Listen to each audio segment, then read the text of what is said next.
Welcome to our show, Holding Ground. My name is Laura Richer. I'm a psychotherapist and the owner of Anchor Light Therapy Collective in Seattle, Washington.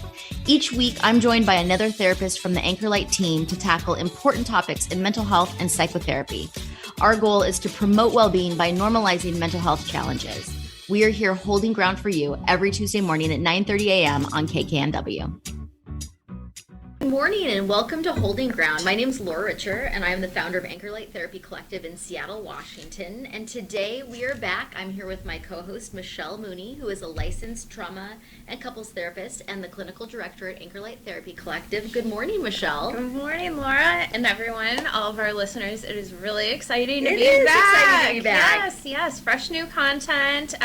Just a reminder to everybody, you can find us on anchorlighttherapy.com if you're interested in reading more good material, listening to other episodes, and then, of course, if you want to meet with one of our clinicians, sign up for a complimentary consultation. Absolutely, Yes. anchorlighttherapy.com. Yes.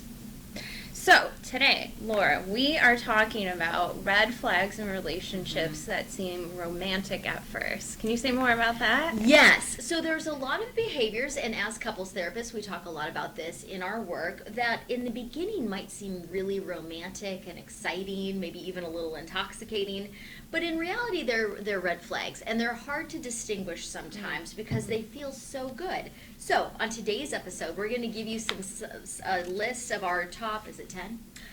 Well, we A have long list of red flags, and actually, so for this episode, we're going to dive into about half of them, and this is going to be a two-part series, actually. Oh, because there are a lot of red flags to get into. So, yeah. All right, well, let's just go ahead and get started then. So, Michelle, I have a question for you. Okay. Why do we ignore red flags? Well, the beginning of relationships, very intoxicating. We get all those happy chemicals flowing. That's why, everyone loves the beginning stages of a relationship. So that can really get in the way because we want to get attached to the person who is presenting in front of us versus who they might actually be. And we can be a little bit more forgiving. And so, and then reality can start to set in a little bit later.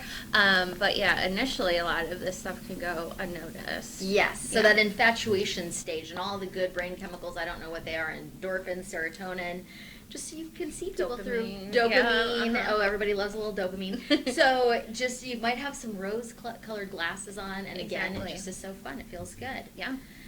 But there is a difference between toxic and romantic behaviors. And so what are some truly romantic behaviors, or healthy romantic behaviors maybe is something that we want to take a look at? So I would say like a really good rule of thumb is if you feel like you're connecting versus protecting yourself, right? You have to have your armor up, right? So that's a really good indicator. Interactions that make us feel safe and secure, that we can depend on our partner, that they're going to comfort us when we need them to, they're going to show up on time, right? They're going to hold space for us.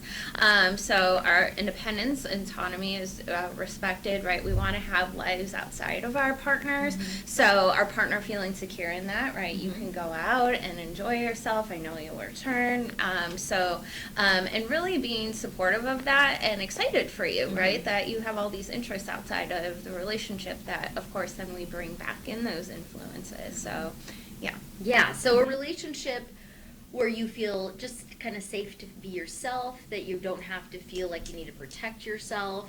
And that even if you have conflict, you can kind of work through it. Those are all signs of healthy relationships. Right, exactly. We're not just leaving conflict with conflict. We come back, we repair, right? We apologize, all the things that we're supposed to do to really heal things. Yes. But then we have toxic behavior.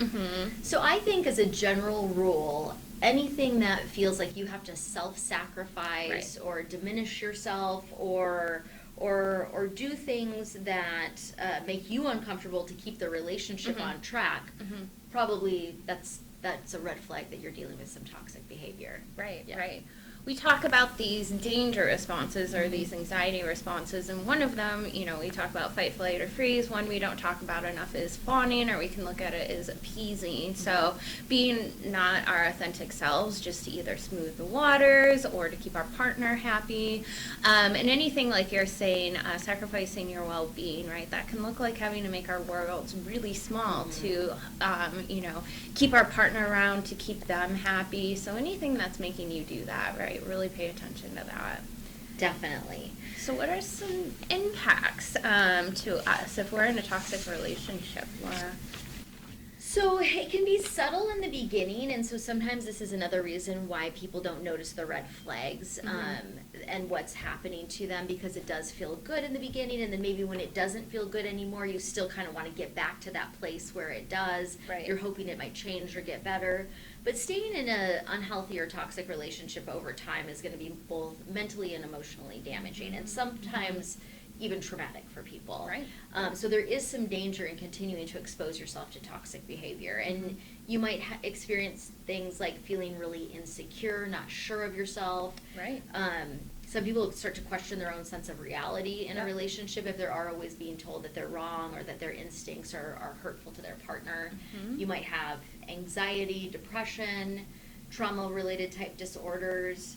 And just in general, you might not feel like yourself. You might feel like a dimmed down, diminished version of yourself. Right. You might need to feel like you need to adjust your life to meet other people's expectations. So all of this can point to red flags in the relationship. And some examples of that, can be very subtle. Like maybe your partner doesn't really want you to hang out with your friends, or maybe they're questioning the career path you're going down, and Right. So sometimes it's hard to determine whether does this person care about me, Right. or is it something that they're trying to control me or manipulate me. So we'll get more detailed in that. So Absolutely. what is the most common red flag, do you think, Michelle? Because there's quite a few we're going to get into, but there's a really common one that can be super tricky. Right. So we refer to this one as love bombing. So this one can feel so romantic initially, but it's actually a red flag over time. So it's behavior that some people use to gain control over us, to gain control over the new relationship. Often the motivation is to, commit, right? I want to make this person commit. I'm going to express that I'm committing to you from a very early on stage, right?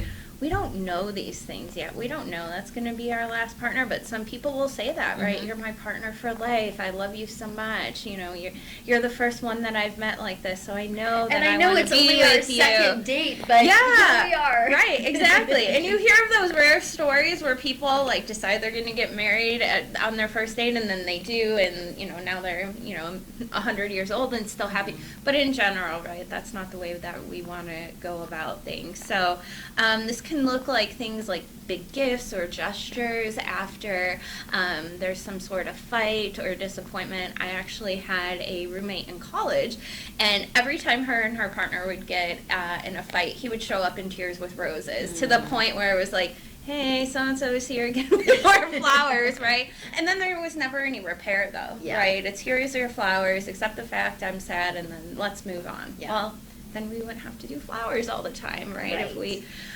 would actually repair. So, yeah. What else do you notice with love bombers? So I think the idea, keeping in mind that the intent behind love bombing isn't really romantic. It's really try to gain control in the relationship. And so that might look like what you said, pushing the relationship forward really quickly, trying to lock down some sort of commitment or have a lot of access to you and your personal information, your history, your other relationships, maybe sooner than might be expected in a more secure type relationship. Those are all things to look out for. Somebody who wants to be in constant contact with you if they're upset because you don't respond to a text within a couple minutes. They're looking at your social media to see who you're talking to on social media. Right. Yeah, all of those things. And I think just overall, what you might start to feel like initially, that might feel great. I'm getting these great gifts. This person is so interested in me. They can't wait to be with me. It's so romantic. We could be that 100-year-old couple that fell in love and lasted forever. But then you might start to notice when you get a little into this type of behavior, that it feels kind of suffocating, that it feels like you're going to disappoint this person all the time if you might become hypervigilant not to do something that's going to upset them. And you might also notice that your personal space is being invaded a little bit, that you don't really have, you might start to feel like you don't have autonomy to freely make decisions without taking this person into consideration. Right, yeah. So, and this is something that, you know, obviously all of these can be something that are persistent in a relationship, but if we catch them really early on, right, when we start to take off the rose-colored glasses, when we notice that, right, we'll talk more later about noticing and how to prevent, you know, getting into a relationship with red flags a little bit later. So these are things that these are often patterns that are going to continue, right? You showed me that. It's probably going to continue. yeah, and some of these things, you know, just sprinkled in are kind of nice gestures, but when it's a lot in the beginning and it's very overwhelming, that's when we wanted to notice if maybe something is going on that's a little bit unhealthy, because healthy relationships between secure, healthy people unfold at a pace where each person has the opportunity to get to know the other person, to identify, is this even a person I want to date? Do they meet my standards and expectations? Do I want them to move in with me before I know more about their personal history and all of those things? And if you're with somebody who's also secure and healthy, they're going to want the same thing for themselves. They're going to want to know that you're healthy. They're going to want to take some time for the relationship to unfold and make sure that it's the right thing for both of you. Absolutely. But moving forward quickly, because we're so in love, does feel very romantic. Right. So paying attention, reminding yourself, okay, here's these chemicals, right? Logic brain is not fully participating at this moment, right? Because all the happy chemicals are taking over. So, so next one we want to talk about is controlling behavior, and we've kind of touched on that a little bit, but it can feel romantic at first because, ooh, I'm always on their mind, right? They love spending time with me so much that they always want to be around me. Again, this can be subtle. It's manipulation, though. Again, it's kind of this control around your emotions. It can even look like things like gaslighting, discounting your reality. These things can show up in both actions, right? They're affecting behavior, but also emotion. So we feel like we're constantly being monitored, right? Excessive calling. Where are you? Right? You said you would be home at 8. It's 8 o'clock in 2 seconds, right? Why are you not here? Making you feel bad for these wrong things. Games like silent treatment, that's to control your behavior, right? That's to control how you're feeling in the moment. Limiting access to things that you need, right? So money, right? If one person is totally controlling all the money, the car, right? All of these things, right, are very controlling. So, yeah. And sometimes it's very subtle too. I think in the beginning of a relationship too, it could be, you know, controlling the money or the car or your access to things. You probably will notice that, but in the beginning it could be little things like, what do you mean you're going out with your friends tonight? I thought we were going to do something together. Oh, okay, well, I'm really disappointed. So just things that kind of you start to question, like, I'm sure we didn't have plans last night. And those are subtle things, but they can turn into bigger things. Yeah.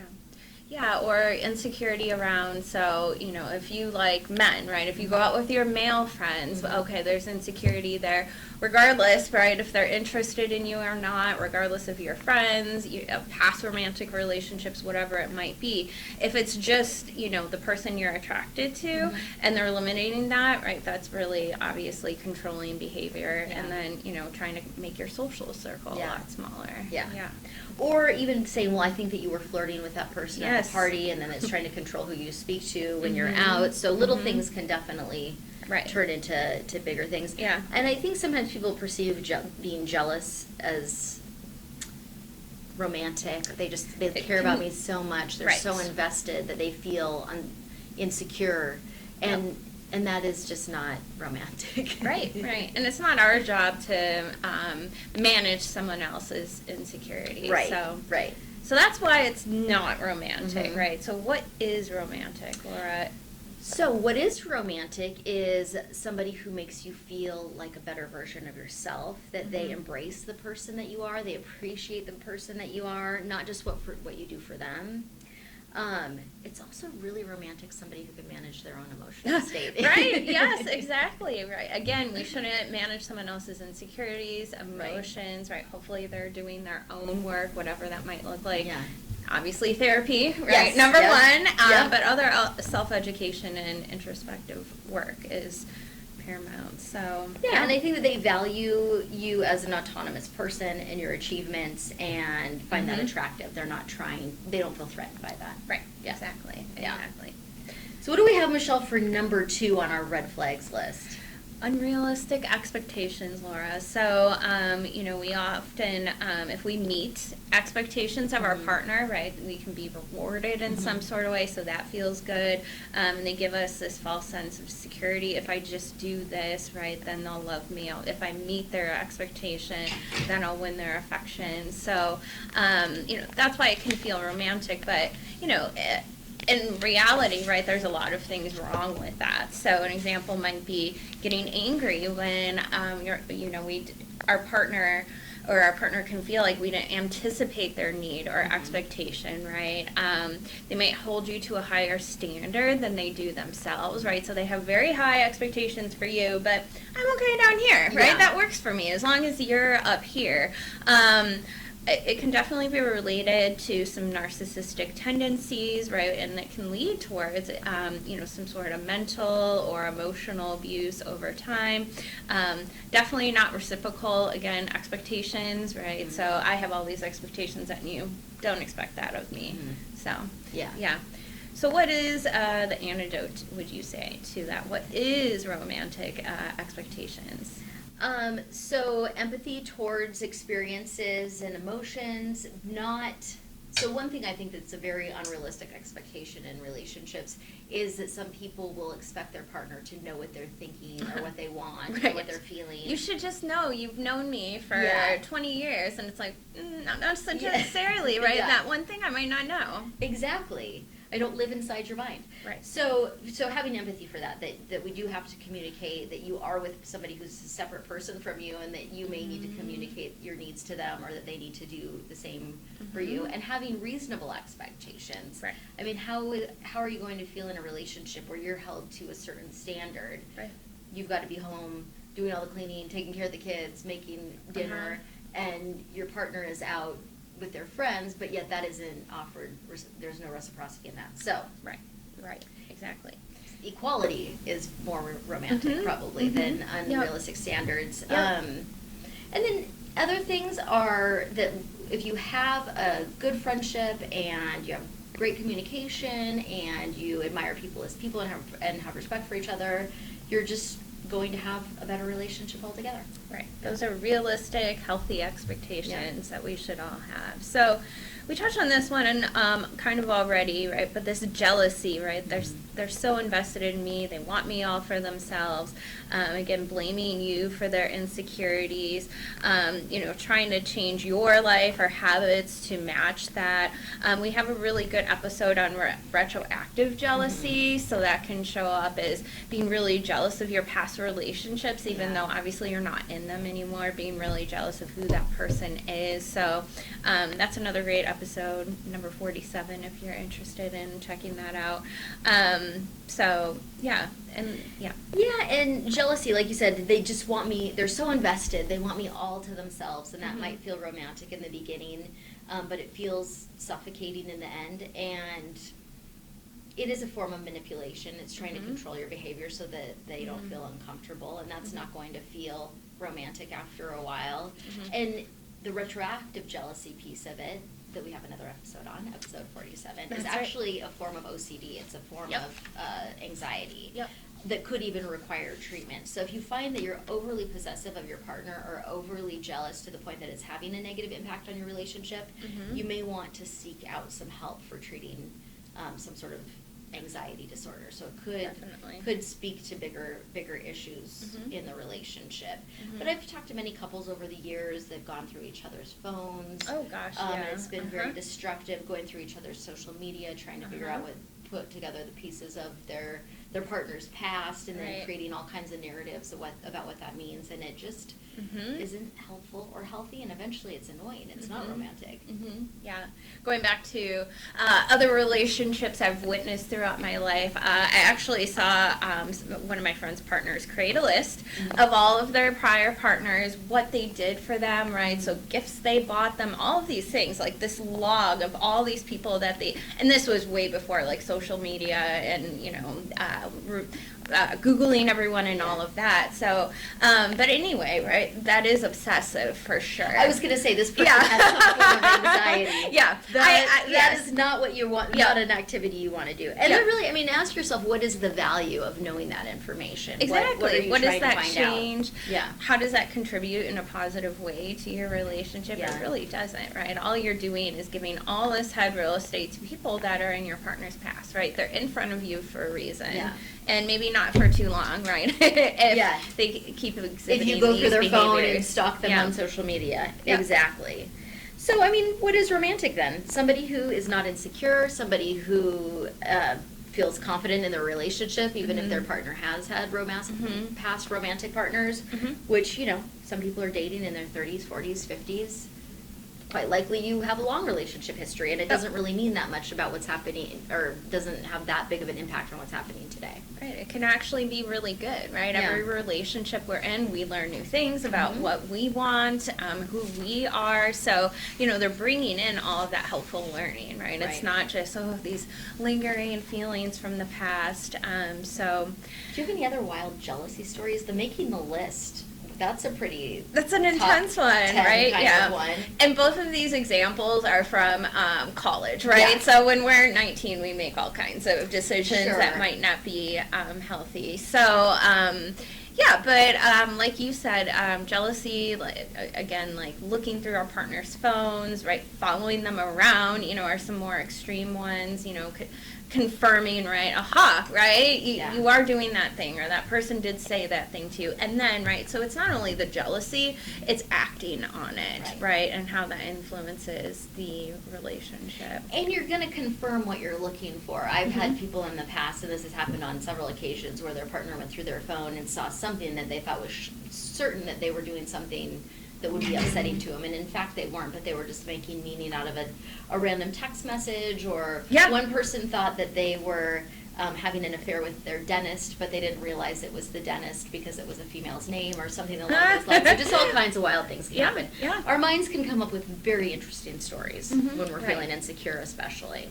It can be even jealousy over, let's say you got a new boat. Well, I'm jealous of the boat because that means you're not going to be home as much. Yeah. So even just activities in your life, your work, your friendships. Yeah. Right. Yeah. So the last one we have for today, Laura, is lack of respect for boundaries. So that can feel romantic in a way because, we never say no to each other, right? We permit every, part of each other. Or that can sometimes look like if there is an absence of boundaries, I can save them, or maybe they're going to save me, these kind of thoughts, right? So it's really an expectation that their needs need to be met regardless of how it might be impacting your life. Like, let's say, for instance, you tell me, I don't want children, right, when we meet. And then in the back of my mind, I'm going to change her mind at some point, right? That's not respecting your boundary. So essentially your needs don't matter. Your partner makes you feel guilty for saying no. So if you say like, hey, every Wednesday I need a me night, and if your partner is exhibiting some of the prior behaviors, it's not respecting your boundary, right? Well, no, you need to come over here. What are you going to be doing? Are you sure that's what you're going to be doing? So just really stepping over boundaries. What else would you say about boundaries? Well, just like everything you said, anything that makes you feel guilty for saying no, that it's not okay to advocate for your own needs. And I, also something that I think is kind of a tricky one, but is a crossing of boundaries that people don't realize. You meet someone, you like them, and they say, I don't want to have children, or I don't want to be in a serious relationship, or something that they're saying. I just want to hang out and, I don't know, play hacky sack in the park. I don't know, it's not the 90s anymore, but do something that's not super ambitious. And you go, you know what? I hear that they've said these things, but I see some potential in them. Surely they must have the potential to be a good father or a monogamous partner, or somebody who has an ambitious career in the corporate world. But yet they're telling you I'm none of those things. Right. So seeing potential in someone, doesn't it sound sweet? Like, oh, I think they're great and I see so much potential in them. Right. And in reality, it's a lack of respect for their boundaries and Yeah, what they actually want exactly. as a person. I want to play hacky sack. I don't want kids, right? And I like working a job that you might not want me to have, right? But that's Exactly. who I am. And if you don't respect that boundary, Yep. obviously that's a relationship red flag. And boundaries are such a hard thing for couples, but also individuals that we see. They kind of know how to set, but they don't want to enforce them. I'm going to let somebody else down. But really, if we set a boundary, we're teaching somebody else how to treat us. And it's better for the relationship Yep. because the other person knows what to expect from you and what your limits are. And that is ultimately what allows you to have a healthy relationship with someone. However, implementing those boundaries at the beginning, especially if you haven't had many or haven't known how to communicate with them, or for some people don't even know what they are, Yep. it's going to be a little bit more challenging. But Yep. yes, as therapists, we talk about boundaries Yep. all day long. And one important thing on boundaries, they can change over time, Mhm. right? But if I have boundaries, I'm the one who tells you to change. Yes. It's not because you're convincing me. And also, we have to respect our boundaries, right? Any toe that we put over our boundary, we're saying, hey, come on in, Yeah. right? This isn't a boundary anymore. So Yeah. we have to remain committed or update those and then tell our partner. And that's such a good point about something that we said earlier. Boundaries are changing. The boundaries that I have with a stranger on the street are going to be different than the boundaries that I Right. have with my husband. So we have different boundaries with different people based on how much trust we have with them.